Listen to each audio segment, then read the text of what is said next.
안녕하세요. 아나운서 허연주입니다. 목포 여수 MBC가 공동으로 제작한 다가온 뉴스 시간입니다. 이번 주는 누리호 2차 발사가 한 달 앞으로 다가왔다는 소식과 거리두기 해제로 그동안 중단됐던 운동회와 현장 학습이 재개됐다는 소식 준비했습니다. 함께 만나보시죠.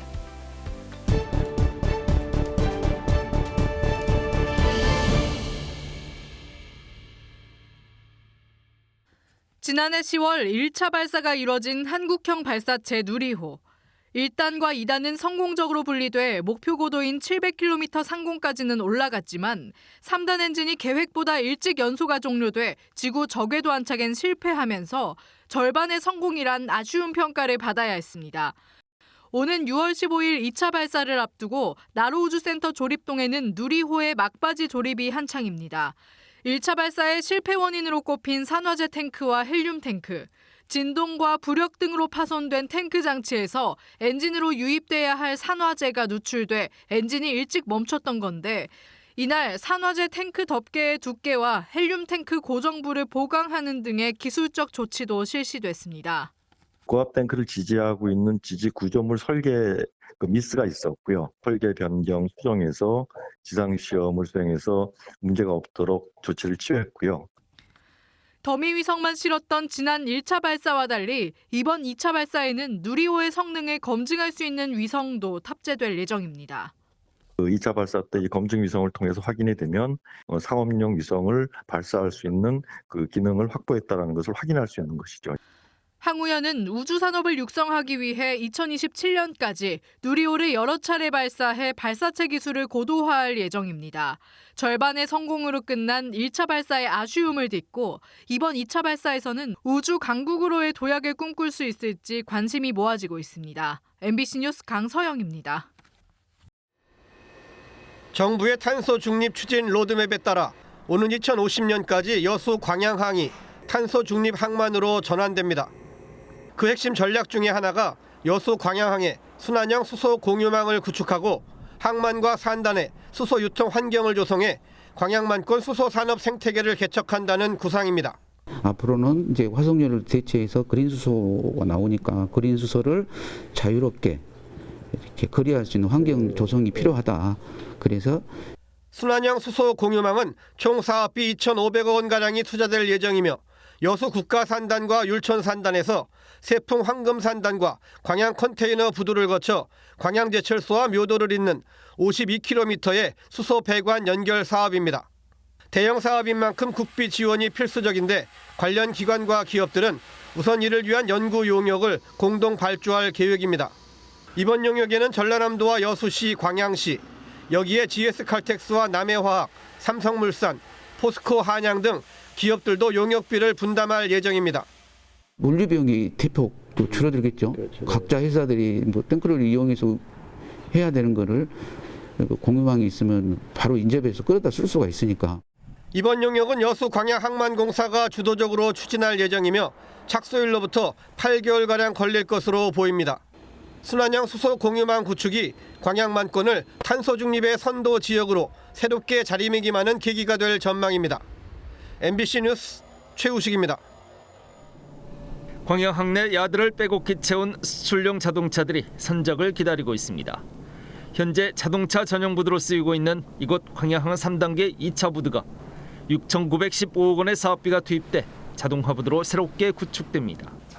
새 정부의 110대 국정과제에 포함되면서 국내 첫 한국형 자동화 항만인 광양항 자동화 부두 구축 사업이 속도를 내고 있습니다.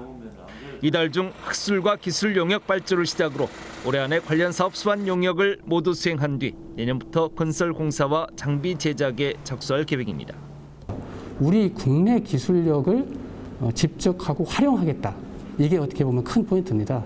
물론 이제 우리 국내 기술력이 좀 부족한 부분은 해외에 어떤 선진화된 어떤 기술력을 매칭을 통해서라도 도입을 해야 될 건데 일단 국내 기술력을 어쨌든 직접 활용해서 가급적이면 국내 기술 중심으로 한번 만들어 보겠다. 이게 어떻게 키 포인트거든요. 자동화 부두는 2027년 정식 개장하면 4선석 연간 136만 TU의 하역 능력을 갖추게 됩니다. 광양항 3단계 2차 부두의 자동화에 따라 생산성 향상 40%, 운영비 절감 37% 효과가 기대됩니다. 특히 광양항 3단계 2차 자동화 부두는 항만 기본 계획에 따라 공전하고 있는 광양항 3단계 3차 부두의 조기 개발에도 중요한 변수가 될 전망입니다. 3회 2단계가 수요가 넘쳐나고 그다음에 선사들에 있어서 경쟁력이 있는 부두로 될 경우에 자연스럽게 3회 3단계 개발의 필요성에 대해서도 요구가 있을 것으로 예상이 되기 때문에 저희가 광양항의 지금에 있어서 가장 어떻게 보면 변곡점에 있는 그런 시점이라고 말씀드릴 수 있습니다. 광양항 3단계 2차 부두가 국내 첫 한국형 자동화 부두로 성공적으로 구축돼 동부가 거점 항만으로 경쟁력을 키우고 국내 미래 스마트 항만 기술을 이끌어갈 선도적 역할을 할 수 있을지 주목됩니다. MBC 뉴스 김주입니다.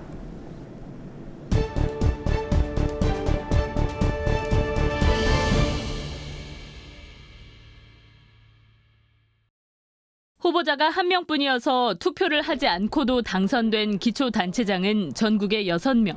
전남에서는 명현관 현 해남군수와 김철우 현 보성군수 등 2명이 해당됩니다. 전남에서는 도의원 26명 등 기초단체장과 광역, 기초원 등 55명이 무투표 당선돼 역대 최대 규모를 기록했습니다.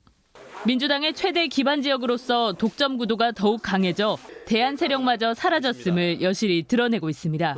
유권자들은 투표권을 빼앗긴 셈입니다. 과거 선거에도 그랬지만 이번 선거는 예년에 비해 정도가 심한 상황으로 선거법 개정 등 제도 개선 대책이 필요해 보입니다. 보면은 너무 자만에 쌓였다 카이. 국민을 위한 것이 아니다. 매 선거마다 다양성 확보를 외쳤지만 여성과 청년들은 이번에도 대부분 비례에 몰려 있습니다. 전남 지방선거 후보자로 등록한 여성은 115명, 전체의 18%. 그나마도 절반인 57명이 비례의원으로 단체장이나 기초, 광역의원에서 부족한 성비를 채우려는 각 정당, 특히 민주당의 구색 맞추기식 공천이었습니다.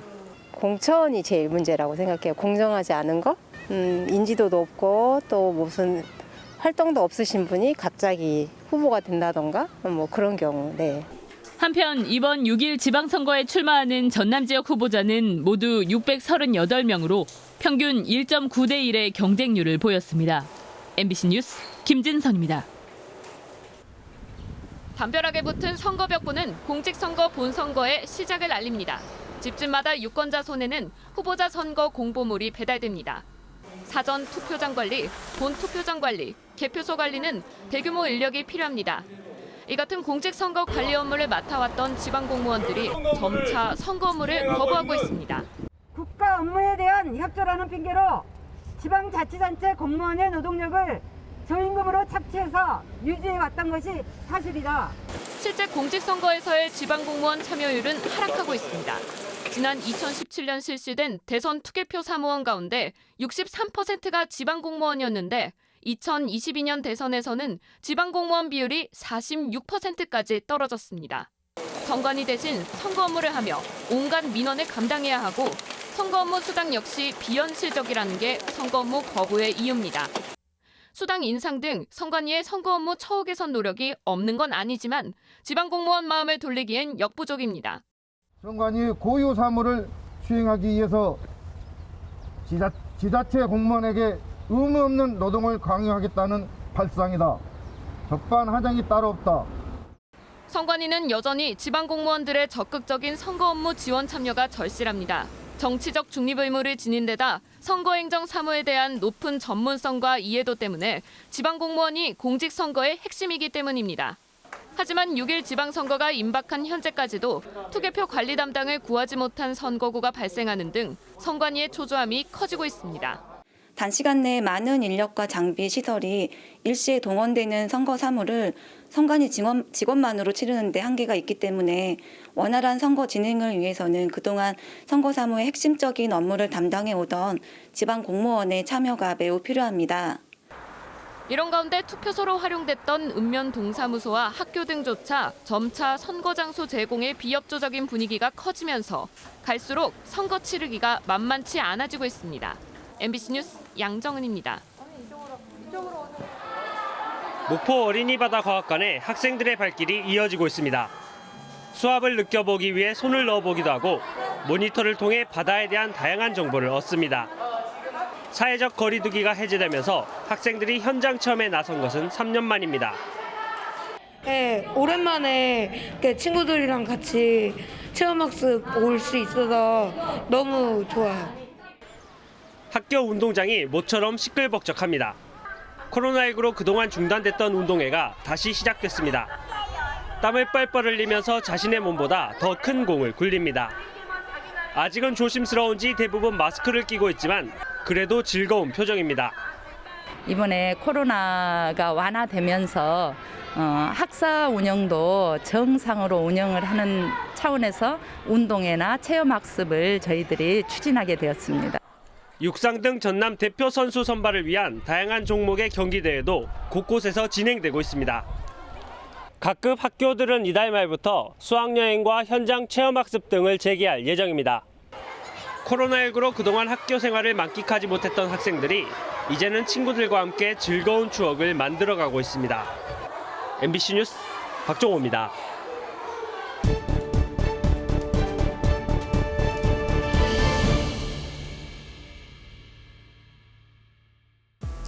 오늘 다가온 뉴스 어떻게 보셨나요?